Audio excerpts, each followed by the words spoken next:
Hello.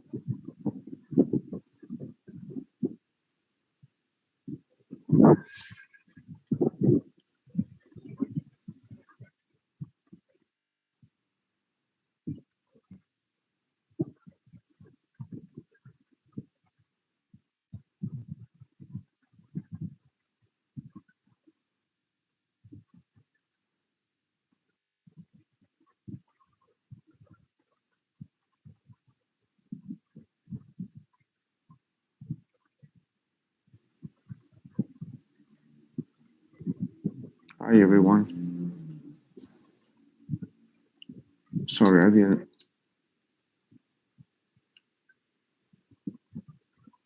Okay,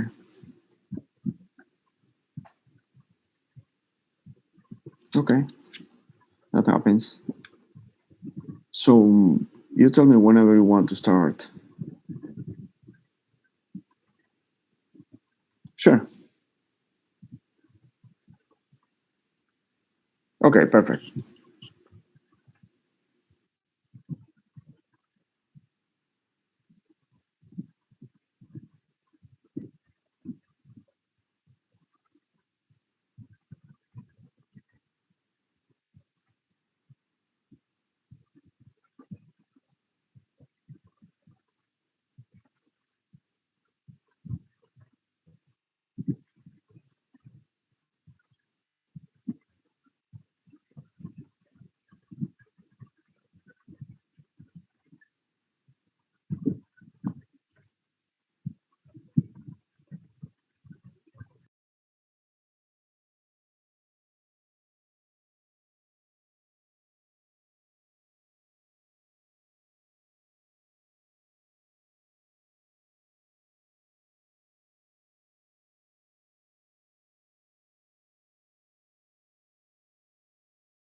Yes, Sudipto.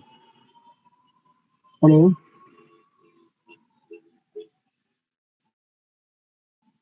Hello.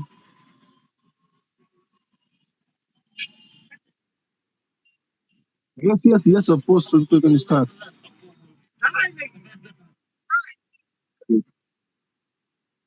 I haven't started yet.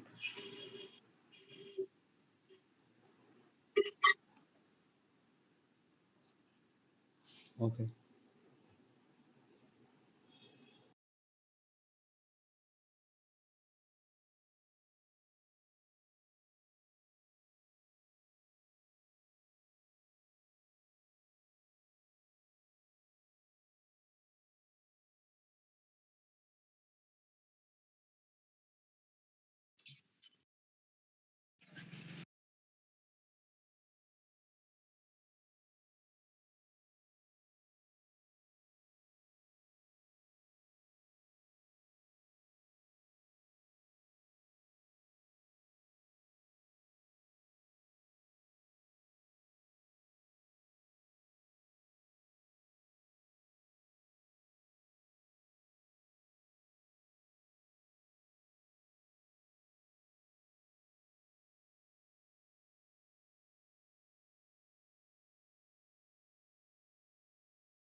Yeah, thank you, Srito.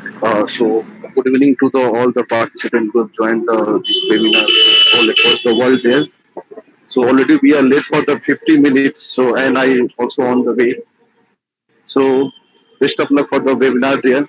And also, I would like to welcome our expert because within the short period of notice, one is always eager to help us, and we are waiting for the one mismatching and the infill session, and I am not wasting the time here because the participants are more eager than keen to go for the webinar there. So to over to you, and I request that you can immediately start because I have received many WhatsApp messages from the participants to the delay. Okay.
Thank you. Thank you very much, Dr. Sahana, for the introduction, and Dr. Singh for the invitation. So if you allow me to share my screen, I'm going to start the talk.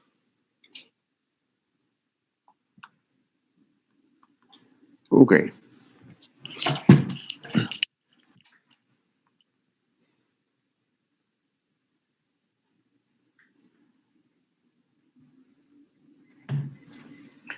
The work I'm presenting today is the product of myself, Juan Flores, and three other authors.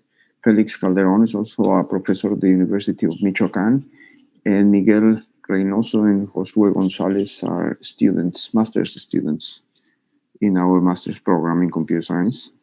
I am presenting this work. Okay, the contents of the work I'm presenting is the following. I'm going to talk about image augmentation, just to give a context of what augmentation is, time series forecasting, in order to define the problem for people that are not familiar with it, and then artificial neural networks. And I'm going to talk about generalization, which is a technique used to avoid overfitting in neural networks. And then the important part of this talk, which is time series data augmentation. I'm going to show you the results and the conclusions. This talk is the product of the exploration we've been doing, or part of the exploration we've been doing at the University of Michoacan, in terms of trying to adapt the developments that have been happening in deep learning, in machine learning, in other areas such as image processing, and try to apply them to time series forecasting, because time series forecasting has not called as much attention as image processing or video processing or natural language processing or other areas of application of machine learning. Okay, so image augmentation. Okay, in many cases, in image processing, we do not have a large data set, a large training set. So we need to augment the training set.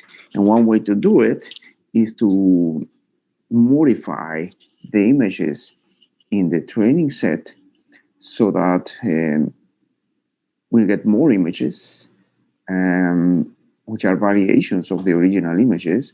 And those images are obtained by these operations. Okay, we can flip the image vertically or horizontally. We can rotate the image at several degrees. We can shear the image, crop, zoom in and zoom out, and change the brightness or contrast, insert noise, and so on. So this is what we do, or what people do in image processing to obtain this data augmentation or these new pieces of data. So we have the image of a car here, and we rotate the car. Okay. So if we're trying to, I don't know, segment the image or recognize a car or any other visual tasks that we want the computer to perform, then we will have a better opportunity to do that task, to recognize the car, because now we have the car in the original position and in different or at different positions. We add noise, for instance, so now we have a noisy image. We can crop the image or shear the image, flip the image, and so on. So we can change the contrast. So instead of having one image, now we have these 5 images. So we do that for every image, and we will have a larger set of images to train our neural network, whatever the architecture of that neural network is. So that will make our product, it depends on the task we are solving, that will make our model more robust, because now it can recognize a normal car, a flipped car, a rotated car, a car with noise, and so on. Okay, so this is what people do in image processing to augment their training sets. Okay, so now in time series, we want to test data augmentation. Okay, we're going to see delay vectors a little later in the talk. So let's say this is a window, a delay vector or window of the time series. Okay, and we add noise. We don't have the same operations, or we cannot apply the same operations as we did in images to time series, because it is not possible. If you invert or flip horizontally the time series, it doesn't make sense anymore. It loses the sequentiality that time provides. You cannot either invert it vertically, or you cannot shear it, or you cannot. Almost the only thing that we can do is add noise. So what we do is we inject noise of a given probability distribution. Okay, we add noise to each point, and by adding noise, it will yield another window. That means another delay vector. Okay, so we add a little bit of noise here, and we get this point.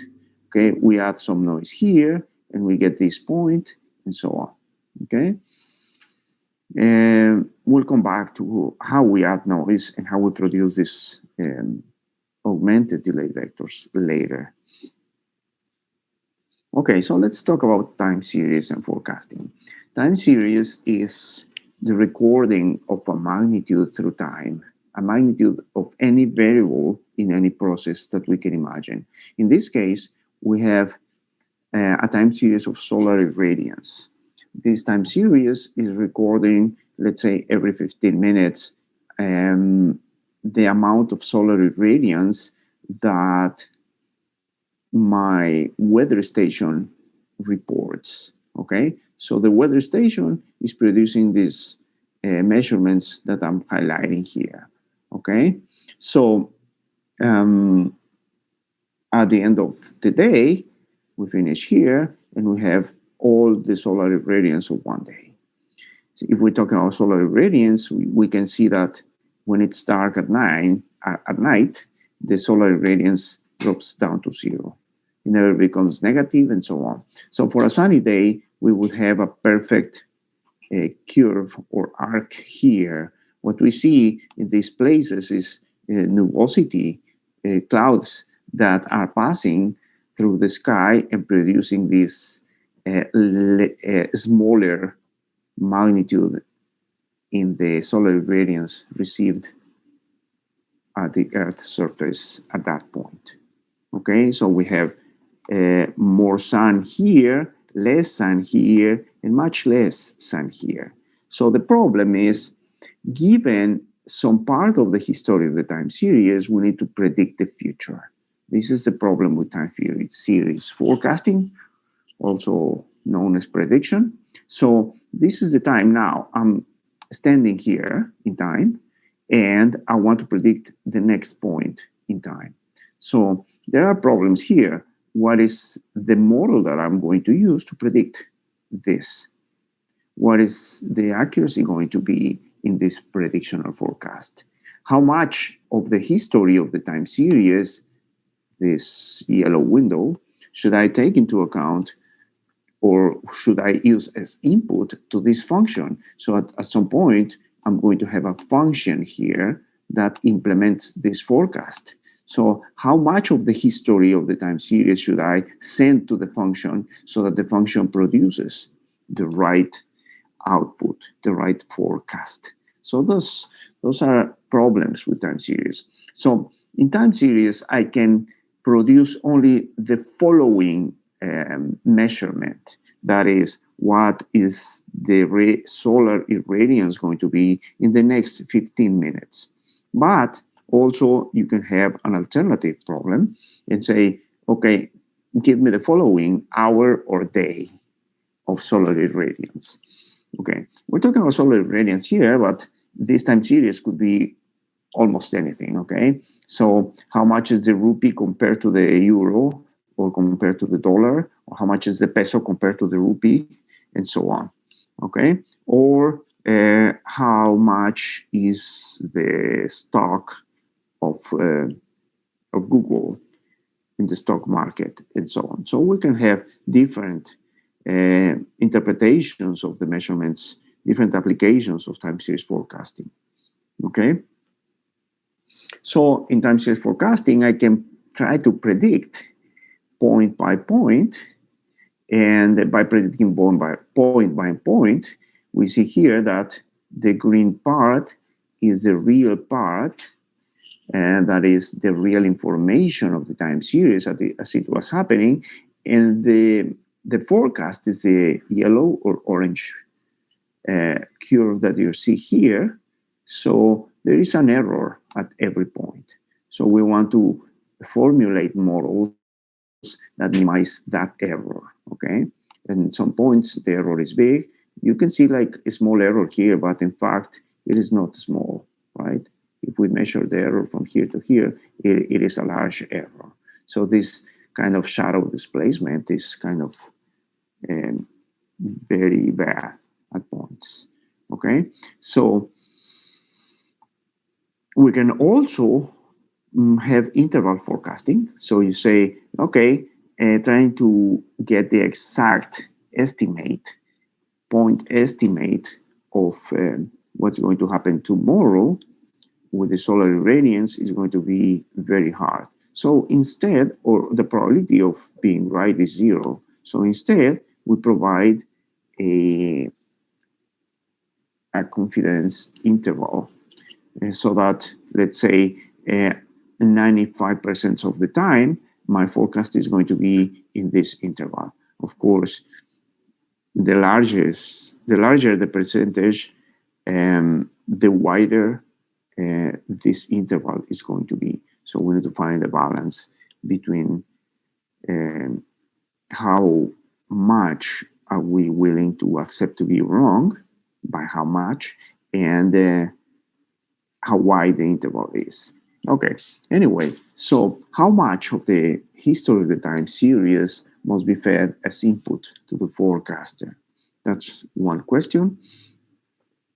Kent and Schreiber, I'm sorry, I'm missing an H here. Kent and Schreiber solved this problem using two algorithms, false nearest neighbor. That says how many of those points, how many points in the history of the time series need to be taken into account. And they use mutual information to determine the subsampling period. So in this case, we know how many and we know how often. So this establishes this kind of comb here, okay? Saying, okay, how often am I going to take into account the readings of the time series and so on, okay? So this says, okay, this reading is not so important, but this one is, and this one is, and so on, okay? So we say exactly, or we determine by these algorithms how much and how often, how much of the history. Once we know those two parameters, we could convert the time series to a database or design matrix. So this is the process that we do. If we have a time series and these are the points that belong to the time series or that I have recorded in that time series, then I'm going to take part of the history of the time series. This is how many, as I said. I'm not talking about those two algorithms, but assume I already said 5 of those readings are important and they are 3 time steps apart. Okay, so I'm going to take this, and so on, these 5 elements, and then the future of the time series. And that will become the first row of this database, or as it is called by other authors, a design matrix. Okay, so we're going to traverse the whole time series, grabbing one of these rows, one of these vectors, one of these rows at a time. So I shift all this scheme to the right by 1 position. See, we only shifted this by 1 position, even though the difference or the distance between readings here is 3. I am going to advance by 1 position. So the next arrow will point here. See? Okay, so now I shift by 1 to the right and produce the second row. I shift again, produce the third row, and so on. When I am done with the time series, I have this design matrix or database. Okay, until I traverse this time series until the end, and I have formed or transformed this time series into a database. Okay, so now that I have this time series and converted to a database, the forecasting problem has been mapped to a regression problem. So these are the inputs that I feed to my regression model. So if this function f is my regression model, so I input these variables to this function, and the function produces the forecast. So this is, with each one of these examples, I have to find a function that generalizes the best towards or with respect to all of these examples. Okay, this is a regression problem. This is a see. Okay, so time has been discarded and the records can now be shuffled. So we can use different kinds of learning strategies, learning algorithms. Okay, so we pretend or we try to formulate this f that I was mentioning here, the function that implements the solution to this regression problem. We're going to implement it, use it using artificial neural networks. Okay, so this function is going to be an artificial neural network, and it's going to produce the following point. At this point, let's think of one point. If we had, like, I don't know, hourly readings and I want to produce the next day, then the artificial neural network would have to produce 24 hourly forecasts. Okay. So this is one way of expressing a neural network. This is some kind of vectorial diagram or graphical representation. In this case, R is the size of the input. It is not one input, but it is a vector of inputs. This is not one neuron, but it is a vector of neurons, S of them. Each one produces a single output. So instead of having a list of weights here, it's going to be a matrix of weights connecting to all the neurons. And the problem, this is finding the best artificial neural network is an optimization problem. Okay, so we can see instead of this vectorial diagram, we can see, okay, this is for one layer only, and this is for different or multiple layers, in this case, 2 layers, and so on. Okay, so what are the optimal weight values that allows this neural network to implement the function, the regression function that we want to implement?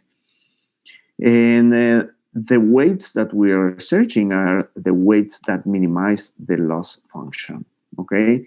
And the loss function is going to be implemented by the least square error, okay? So, generalization. We have a problem with the different models, in particular with artificial neural networks, okay? Artificial neural networks are universal approximators. That means that if I provide the neural network with enough number of neurons and I train it for a sufficient amount of time, then the neural network will be able to adjust or fit any set of points at any given precision. So, given that a model can fit the data too closely, so if the model fits the data too closely, it is not going to be, it is going to lose its generalization properties. Okay, in that or under those conditions, the loss becomes very small. It can even be zero at some point. Okay, if the loss or error becomes zero, then we can say that the model memorizes the data. Here's an example that may show you what happens. So the data that I have are the red dots. And I have an overtrained model. I have overfitting. This model is overfitting the data. So it passes exactly through each of those points. The error is 0.0. Okay, but look at how many turns the model has to take in order to pass through all the points, and it is going to be unable to generalize. So probably the next point is going to be here. Now imagine the data, if I can say, okay, this is going to go up and down and so on. The data says my forecast is this. Look at the error that we have. Okay, so we have lost the possibility or the ability to generalize. If instead of that we choose a simpler model, then the simpler model is going to have some errors here in training. These training errors are going to have some impact. The loss or error is not going to be zero. So you can say this model is not as good as this model because it has more error. But at the end, this one, we said the overfitting model is going to predict something over here, while my data is right here. So the blue model is going to predict something here. So look at the error here compared to the error here. So this simpler, I'm sorry about the line, this simpler model that has some training error is capable of generalizing better for the unseen data. And this unseen data is exactly what we're trying to do. We're trying to forecast, and we have not seen the forecast ever. Okay? So underfitting happens when the model is incapable of capturing the underlying dynamics of the data. Okay? So let's say the neural network doesn't have enough neurons. So it's not capable to build an accurate model. Okay? The model is not complex enough to reproduce the dynamics. Okay? So in this case, we have the same data, we have the same good model, but now we have a neural network that doesn't have enough neurons and it fits the data poorly. Okay, so it has training errors. And also, if we're trying to forecast something here, well, it's going to predict something over here. The training error is large and the prediction or forecasting error is large. So we have to avoid overfitting. I'm sorry, here is underfitting. Okay.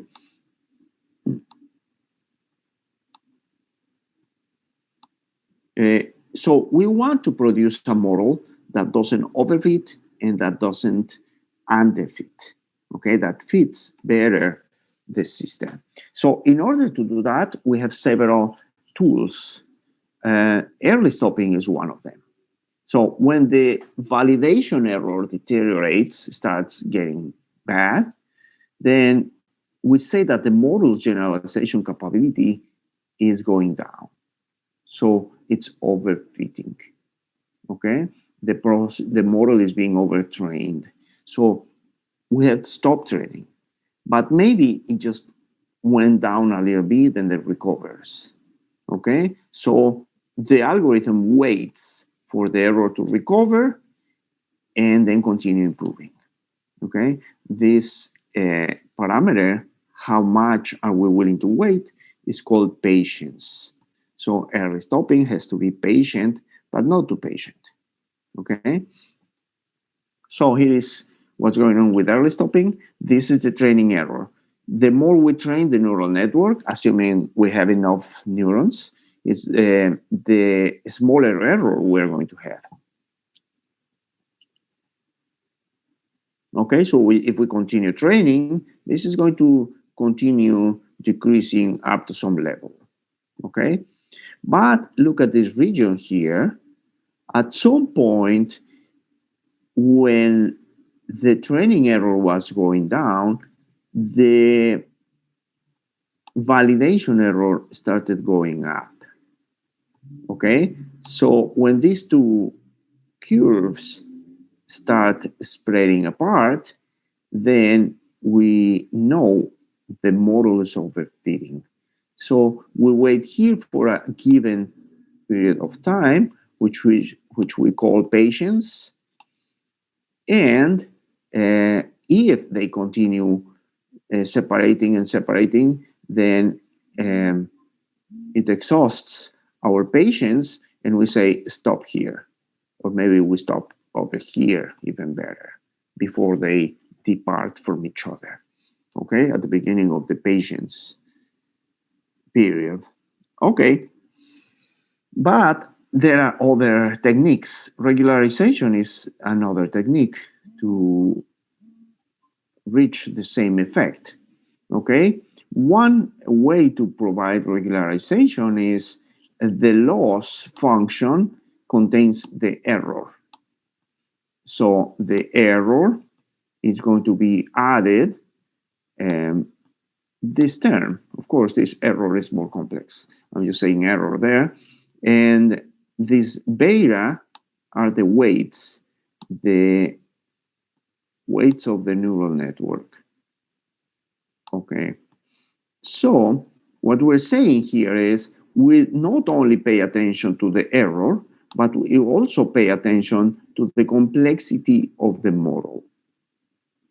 Okay, so in this case, if we have strong weights, this term is going to be larger.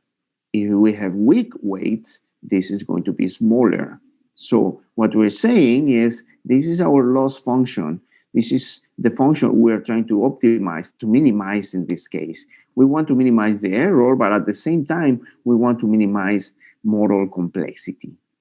So by using this term, um, we make sure that we don't have a very complex model, and that also serves as a constraint for overfitting.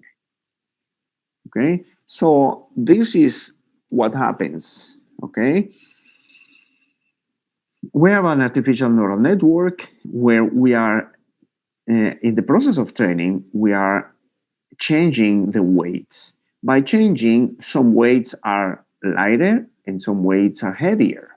Okay, that means numerically they have a larger value or a smaller value. The larger values are shown here by strong lines, and the light ones are shown by um, thin lines.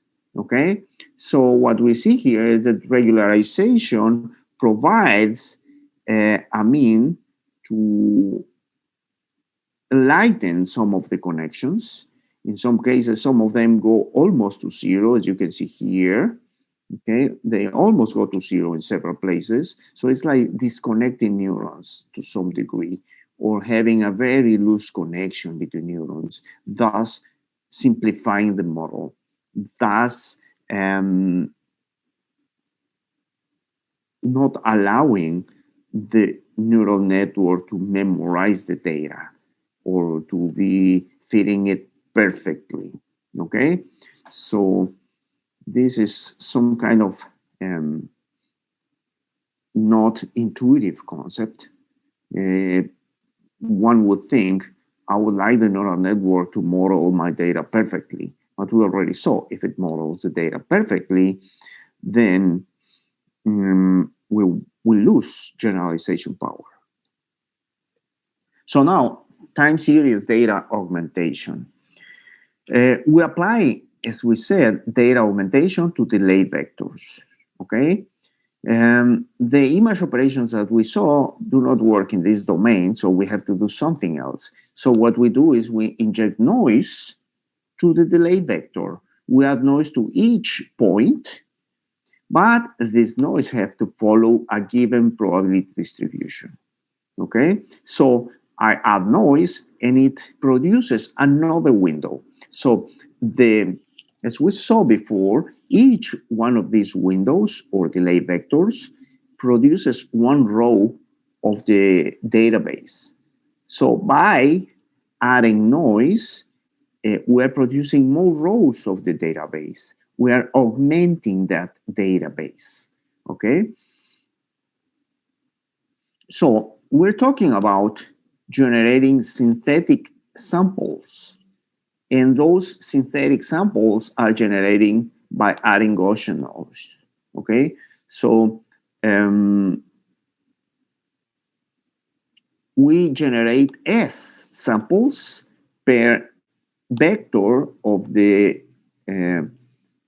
database, okay, or the design matrix. We add noise, and so at the end, we have n times s synthetic samples plus the original n. So we have n plus 1 times s total number of samples in the database. Okay, the noise is Gaussian, it's normally distributed, and the amount of noise is given by a signal to noise ratio value. This is a logarithmic measure given in decibels. So from a given signal to noise ratio, we compute sigma, the standard deviation of the noise. We're talking about white noise, which is going to be Gaussian noise centered at the origin. So what it says here is that we have a mean centered at 0, and we have a given sigma here. Okay, so What they say is, by saying white noise, is we can add positive noise or negative noise. So we can add a little bit or we can subtract a little bit to each value. How much we add or subtract, it depends on sigma. So if sigma is small, this Gaussian bell is going to be very thin and high. If sigma is larger, it's going to be wide. This distribution is going to be wider and shorter. Okay, so we compute the time series power, which is the square of the sum of the squares of every measurement. We change the signal to noise ratio to a linear scale and determine sigma. Sigma is the power of the time series divided by the linear signal to noise ratio. So once we have determined sigma, we have a Gaussian distribution or a normal distribution to produce the noise. And that normal distribution has a mean of 0 and the computed sigma. So this is the probability distribution that we are going to use to produce the noise, to inject the noise or the different noisy points to each window or delay vector. So using that probability distribution from the red line, from the red window, we are going to produce the different other windows, okay? So we use the probability distribution that I just mentioned to generate one random number, and this random number is added to this point, and we get this point. We add some random number to this point, and we get this point, and so on. We add some random number to this point, and we get this point. Okay, so we can see there are places where the random noise is positive and where the noise is negative, and so on. So by doing this, we start with the red line, and we produce all these other, the diamond, the triangle, the square, and so on, the other lines. Okay, so the results. We are okay. We are exploring how these ideas of that having exhaustively explored, they have been exhaustively explored in image processing, how these ideas work with time series. That was the object of this work.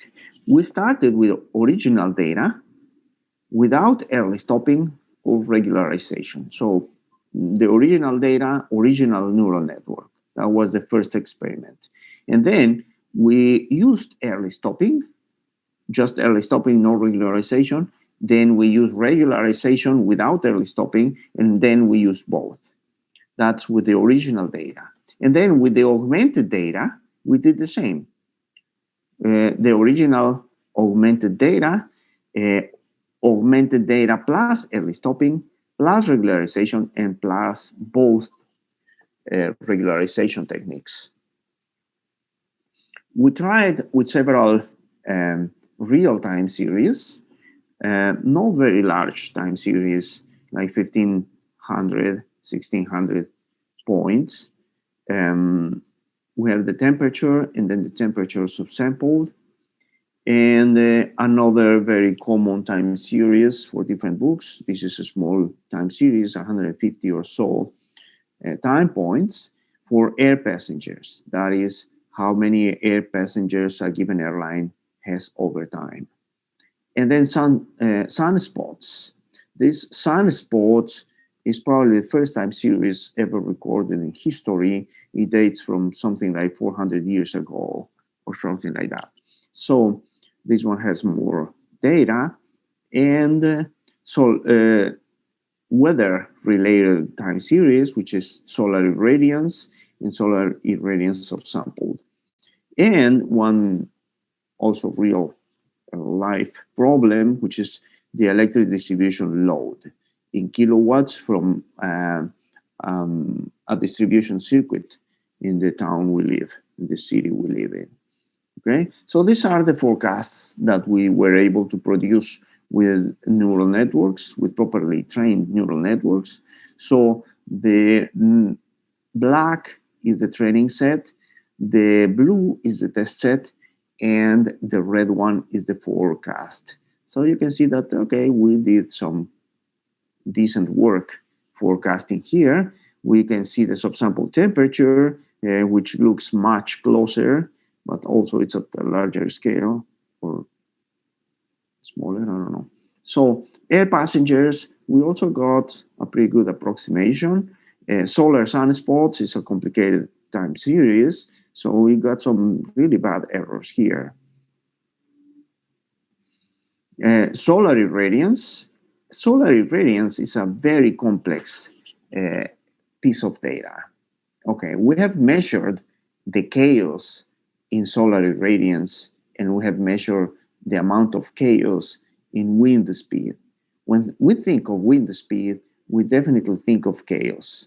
Okay, what we mean is at some point during the day, we may have a gust of wind, and then at the next moment, from being very high speed, it goes almost to zero.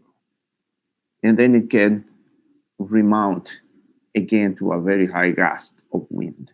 So it is the variation of wind is much larger than the variation in solar irradiance, but the chaotic nature of solar irradiance is larger than that of wind. Okay, so this is not easy to forecast. And electric distribution, we had some problems here, but other than that, we did it to some point. So we measured the error by what we call symmetric mean absolute percentage error. And this is the formula where n is the number of points in the time series, and not in the time series, in the forecast period. Ft is the forecasted values, and At is the actual value. So this is the test set, and this is the forecast. Okay, so we measure the difference, the distance, the error. Okay, the error is what we're measuring, but in this case, we refer it to the sum of both, to the average, in this case, the average of both. Okay, the forecasted and the real series. So these are the results. Here is the time series that I mentioned. And here is with the original training set, without data augmentation and with data augmentation. Okay, we had the original data, early stopping, regularization, and both.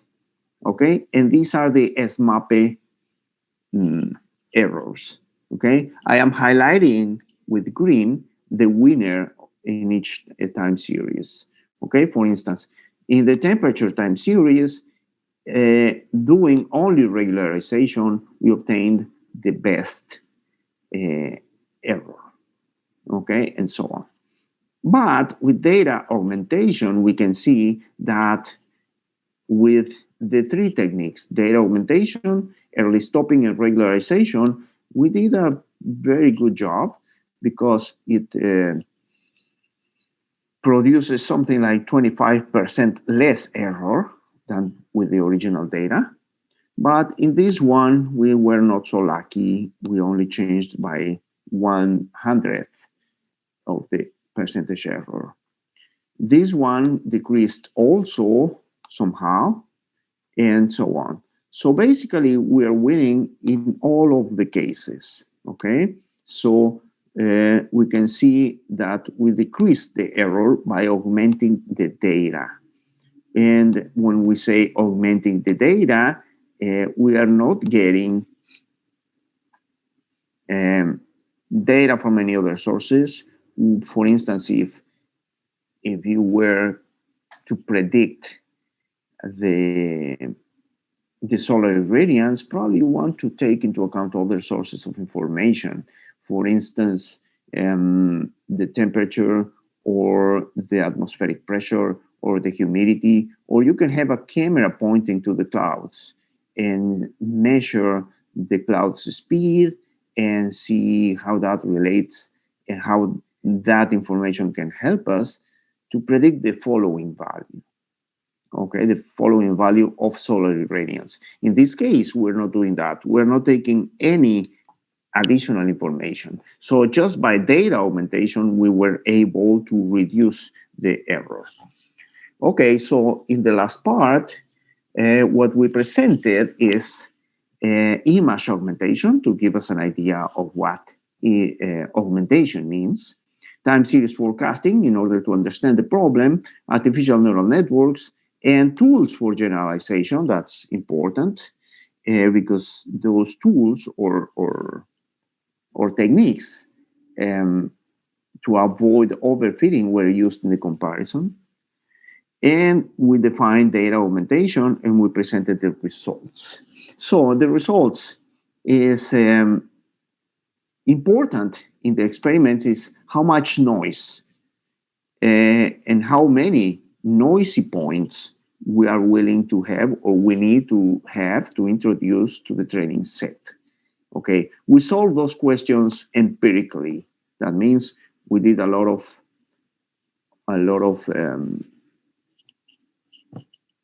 experiments until we said, okay, 3 points are good. Okay, so if the standard deviation is too small, then we add no noise. We have the same information. I don't know what happened with my phrase here. Okay, so if sigma is too small, we basically do not provide any additional information. If sigma is too large, it destroys the information contained in the training set, so it doesn't work. So what's the proper value of sigma?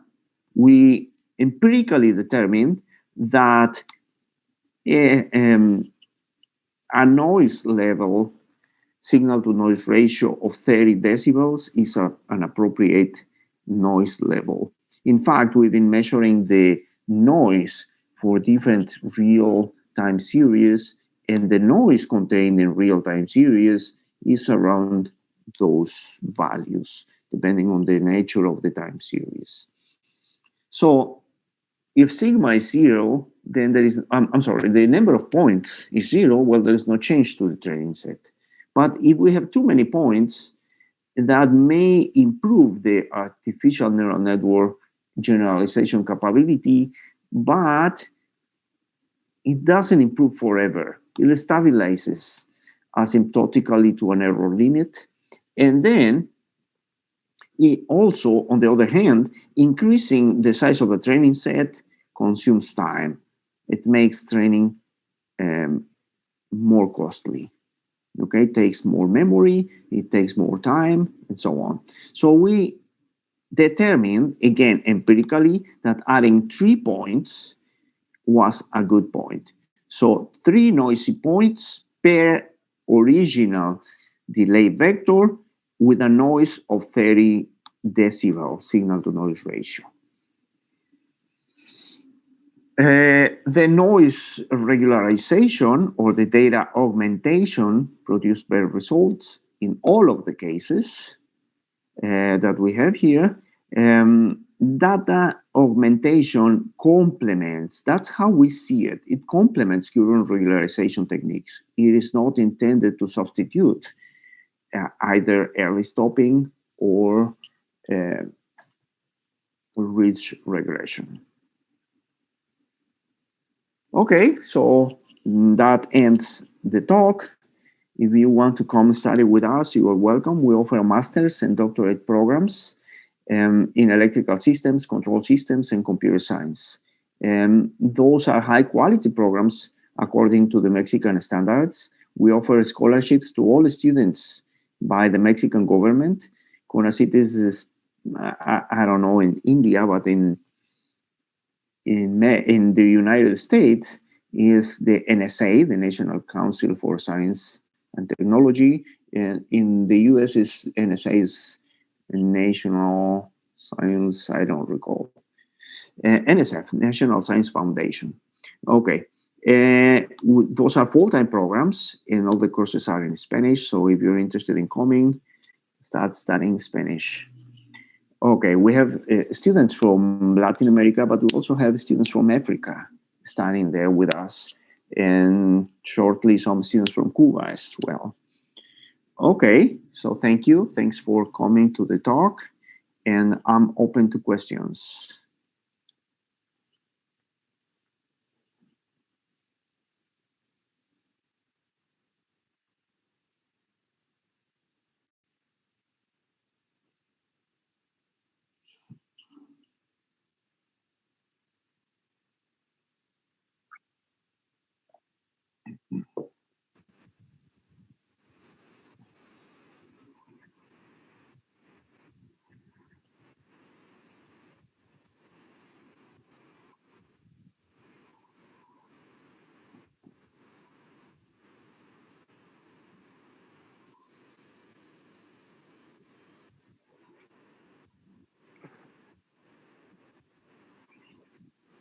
Okay, thank you, Shudip.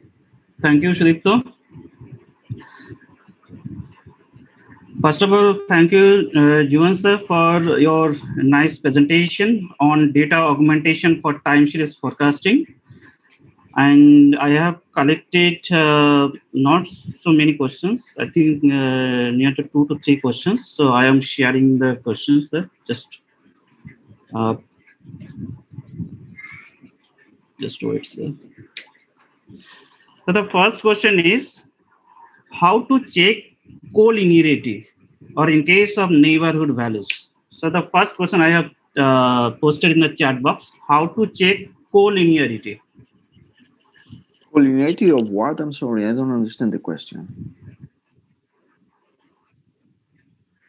One participant has asked this question, and or in case of neighborhood Neighborhood values. values.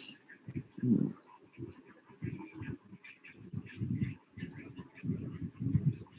I'm thinking, I don't fully understand the question. Collinearity of, you mean if two of the produced vectors are collinear? We're not checking collinearity really.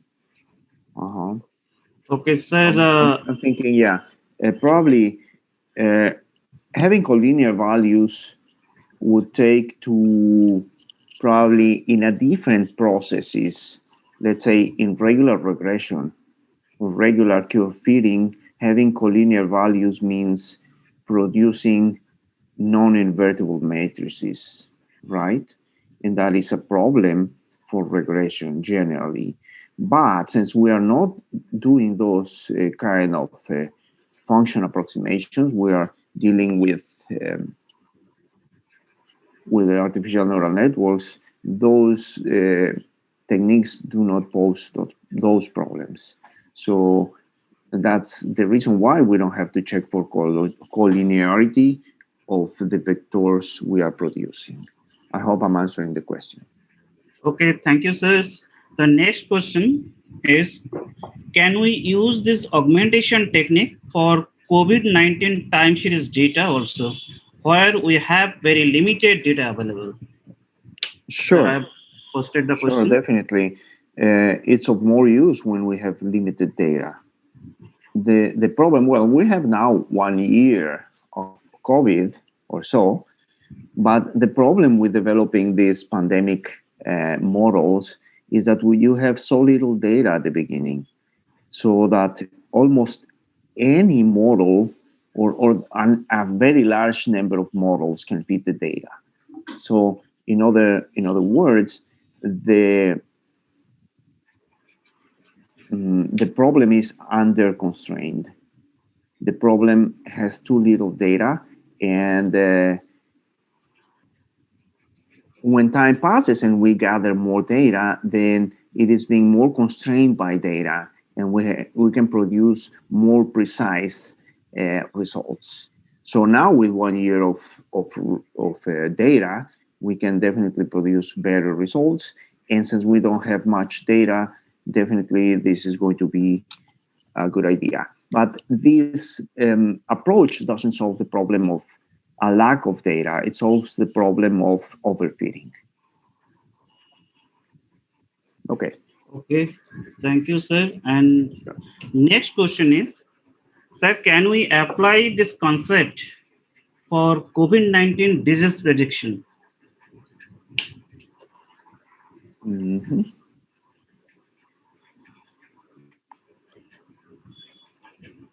Can we Okay. apply this Then concept? again, um, sure, we can apply this concept, but I'm going to write here since I don't have any other place. Um, the problem with COVID-19, if we have the data, the initial data, then probably the data is going to go like this somehow. So the disease starts spreading and the data is going to be this way. Okay. I'm going to just write dots. Okay. So we start gathering data, and as soon as we start gathering more data, then a number of models can approximate that data. Okay. But as soon as we start gathering more data, okay, then this model is no longer valid, and now we have to produce a different model.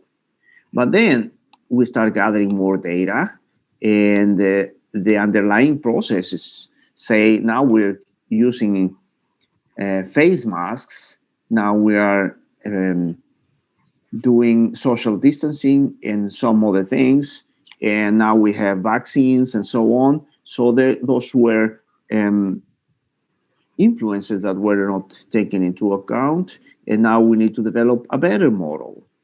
So that's what I meant by uh, the more data we gather, the more constrained the problem is. At the beginning, this could be almost anything. Okay, so it is a different kind of problem. So in time series, we recognize stationary problems and non-stationary problems. For instance, here is a non-stationary problem. The number of passengers of a given airline is going to be increasing with time. And then we have some cycles. Okay. In this case, uh, or other cases, for instance, solar sunspots or solar irradiance, this is stationary data. Okay. And we have many points as to say, okay, this is going to be cyclic. So we need different models to predict uh, the data from the COVID. Okay, so in this case, what's going to happen after this? Probably we will have again some rises and valleys, summits and valleys. So we don't know what's going to happen in the next year. And if we're talking about 1 year here, well, what's going to happen in the next year? Well, there is not enough data. We don't have enough data to understand the past of this pandemic. Probably we have data from other pandemics, but not from this one. So these kind of models are not very suitable for predicting the pandemic. Okay, Okay, thank you, sir.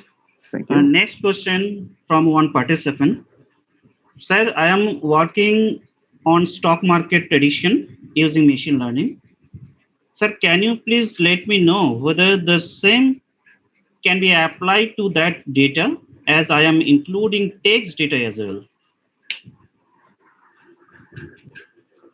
Okay, I'm sorry. Um, text data. Okay, I don't know what text data that person is including. Um, Definitely, these ideas of forecasting stock market having used, I'm sorry, the ideas of time series forecasting have been applied to the stock market, definitely. And the stock market, uh, in most cases, is non-stationary. So we need to take into account several of those points there. And the thing is, if we are overfitting, we can use this technique, definitely. Mhm. So this technique is not a technique to forecast. It's a technique to prevent the forecasting models to overfit. So those are two different things. Uh, we definitely can use artificial neural networks to forecast to some degree of accuracy the stock market. Okay. Okay, sir. Another question is there. Just wait. Sir, next question is there any measure to remove vagueness or ambiguity purely in information related to forecasting? In this context, which one is more suitable to be dealt with, qualitative or quantitative? Sir, I've already posted the question. Okay, thank you. Vagueness or ambiguity. Okay.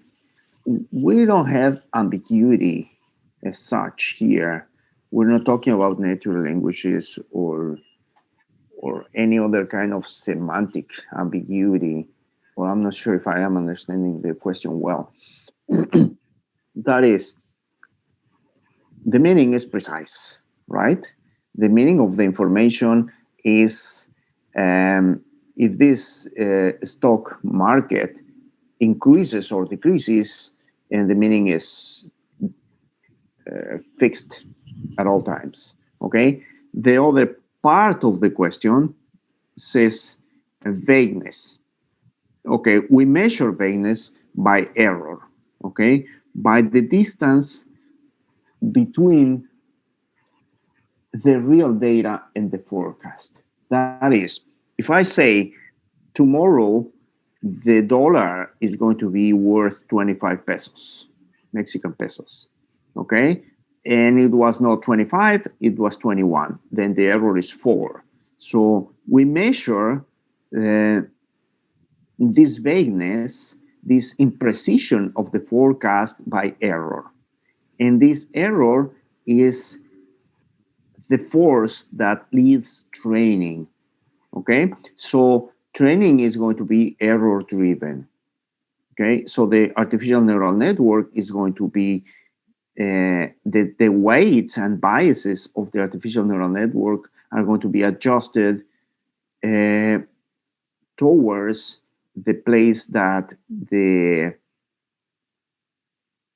that the derivative of the error indicates the gradient. Okay, I'm not sure if I'm answering this correctly. Okay, thank you, sir. So next question. That is definitely quantitative. Yes, go ahead, please. Okay. So next question is, sir, as the time is elapsing, the more data is available. Can we use incremental method for the previous? Yeah, there are different training methods for artificial neural networks or for different forecasting models. For instance, there is a forecasting method called nearest neighbors. We don't train a model for nearest neighbors, but we search for the nearest neighbors every time. So if we are using nearest neighbors, every time we gather new information, though those pieces of information will be inserted into the database, and next time we ask the system what the next forecast is going to be, that information is going to be taken into account. We can do something similar with artificial neural networks. There is online training and so on. For other models in the ARIMA family, we would have to retrain the whole thing. Okay, thank you, sir. And one question, this is going to be the last question, sir. Okay. Can you refer a good textbook for data augmentation? This is one question from one participant. I can send you, if you send me email, I can send you a paper that we published in this area, and the paper has references. There are no books. There are scientific research papers.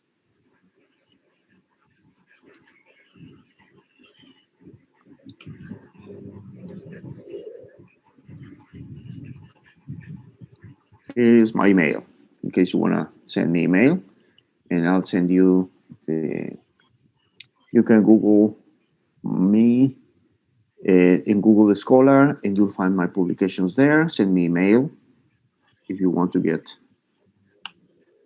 previous publications of myself. Okay, sir. I think no more questions, but only one participant has mentioned to share the PPT. So is Okay, it yeah, possible? yeah, we can do that. I'll send it to Dr. Singh so that he can distribute it. Oh,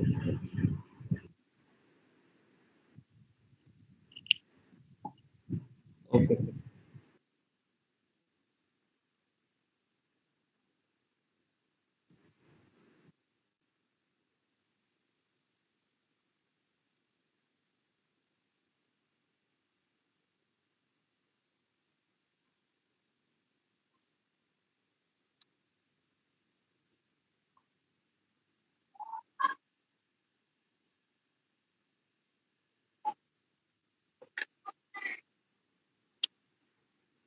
Yeah, thank you, Sudipto.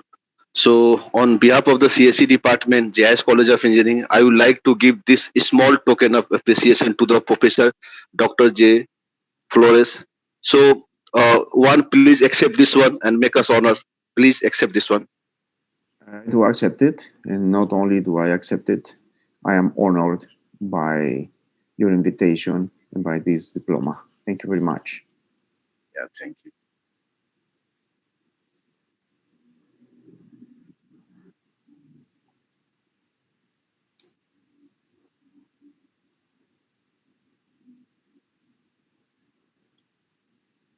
Okay, okay.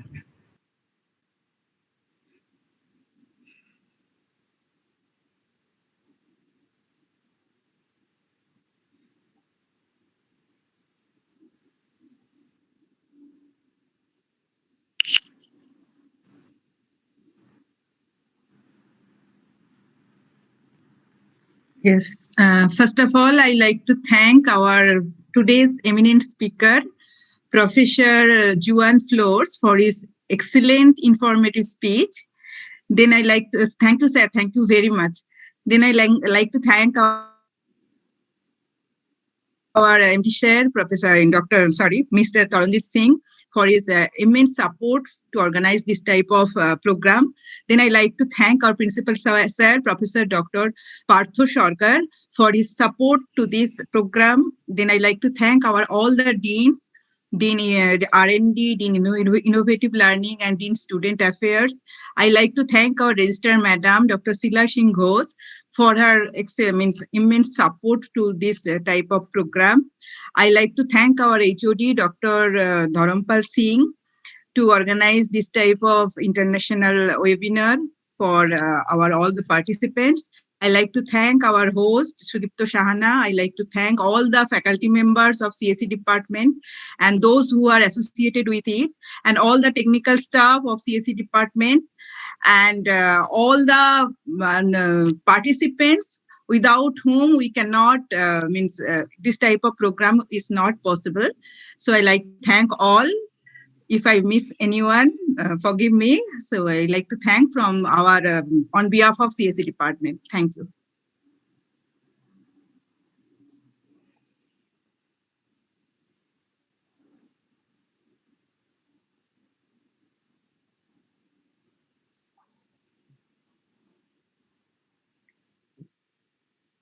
Goodbye. Thank you very much. Thanks, everybody. Goodbye. Yeah, thank you, everyone.